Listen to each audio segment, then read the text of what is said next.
ששולחים 100 ספינות טובות לערבים לפוצץ להם את המשגרים ולחזור לישראל. אבל עם הערבים הטובים להביא אותם עם הספינות הטובות הלאה לישראל. ואז יהיה להם מחסה מהפיצוצים שלנו, שלא ימותו. ואז אם הם ייצרו עוד משגרים, נפוצץ להם את כל הצבא.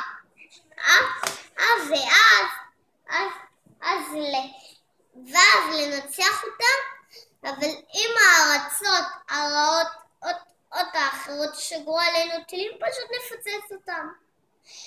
ואני שולח לבני גנץ.